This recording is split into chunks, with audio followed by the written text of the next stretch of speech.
mambo kuleta siasa ndani ya huyo kwamba Fikirini ajiuzulu ama step down. Sisi kama wapwani hatutakubali. Sisi kama wapwani tunakataa. Fikirini atasava za PS na wacha sheria ifate mkondo wake. Fikirini wewe! Fikirini wewe! Fikirini wewe! PS wewe! PS wewe! We defend our PS Fikirini Jacob. Uchunguzi kuhusu kisa cha mauaji ya Kariokoo jijini Nairobi umepiga hatua, huku maafisa kutoka idara ya upelelezi wa jinai DCI wakipanua nyavu katika uchunguzi wao kufuatia kupigwa risasi na kuuawa kwa kijana Cecil Ouma Otieno baada ya kukamilika kwa mkutano wa vijana ulioandaliwa na katibu wa idara ya masuala ya vijana nchini Fikirini Jacobs. Kufikia sasa watu wawili wanazuiliwa na polisi akiwemo mlinzi wa katibu Fikirini Jacobs, huku tayari katibu huyo akiwa miongoni mwa watu 7 wengine walioandikisha taarifa zao kwa polisi.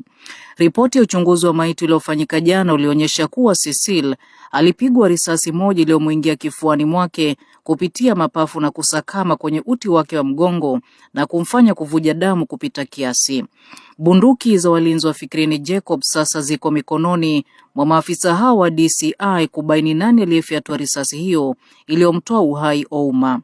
Kisa hicho cha mauaji kinaendelea kuzua hisia nchini, huku baadhi ya sauti zikimtaka katibu Fikirini Jacobs kujiuzulu wadhifa wake ili kutoa nafasi ya uchunguzi wa uhuru. Nataka kuleta hiyo kwa disciplinary committee na tuchukue action, and I want him to resign honorably. Na ule ofisa bunduki yake mwanzo iangaliwe, kwa nini amechukua sheria mkononi.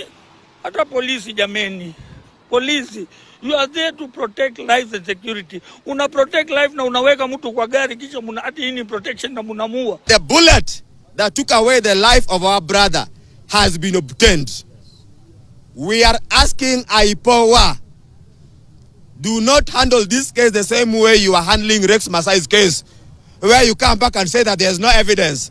Serikali ambayo imekuwa na kiburi sana, hawataki ji-associate na vijana, hawajataki kuji-associate na watu wa chini kwa sababu hao wanaona wamefika juu.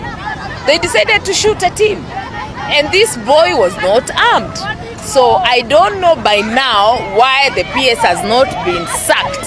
Kwa upande mwingine, kundi la vijana mjini Kilifi, kaunti ya Kilifi, wanapinga kauli hizo na kuwataka viongozi kutoingiza siasa katika swala hili, wakitaka idara ya DCI kuharakisha uchunguzi wao ili kupatikane haki. Chochote kifanyike vile itafanywa, uchunguzi ufanywe, lakini what we are saying, we are not ready kuona Kilifi, kijana wa Kilifi Fikirini Jacob ati anasimamishwa kazi. Hakuna hiyo.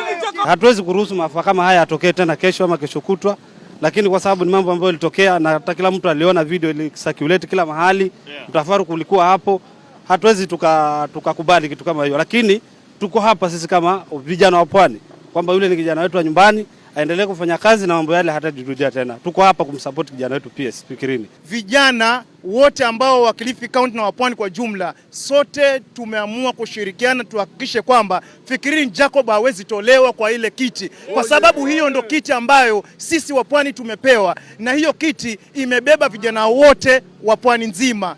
Tunaomba wazee wetu, viongozi ambao wako mamlakani wa serikali hususan wa Pwani, wajitokoze, tusimame kidete ili tutetee kijana wetu. Kama unataka kuona kiongozi, lazima kuwe na routine. Huwezi wewe kwamba ulazimisha waingie gari ya PS. Leo hivi tunamtetea kwa sababu ya hii kitu ambayo imefanyika, lakini Fikirini angekuwa ameuliwa, watu wote wangekuwa wameblemewa nini? Security. Kwa hivyo security wako kwa kukinga PS na security wako kwa sababu kuweka usalama. Kwa hivyo wapwani wote, wazee, viongozi ambao wako mamlakani, wacha wasimame na tusimame na kijana wetu kama viongozi, kama watu wa Pwani. Kauli zao zinajiri siku moja tu baada ya Fikirini Jacobs kutoa taarifa rasmi kuhusiana na kisa hicho, muda mfupi baada ya kuandikisha taarifa katika makao makuu ya DCI huko Kiambu. Nikiripotia runinga ya Coco, mimi ni Janet Mumbi.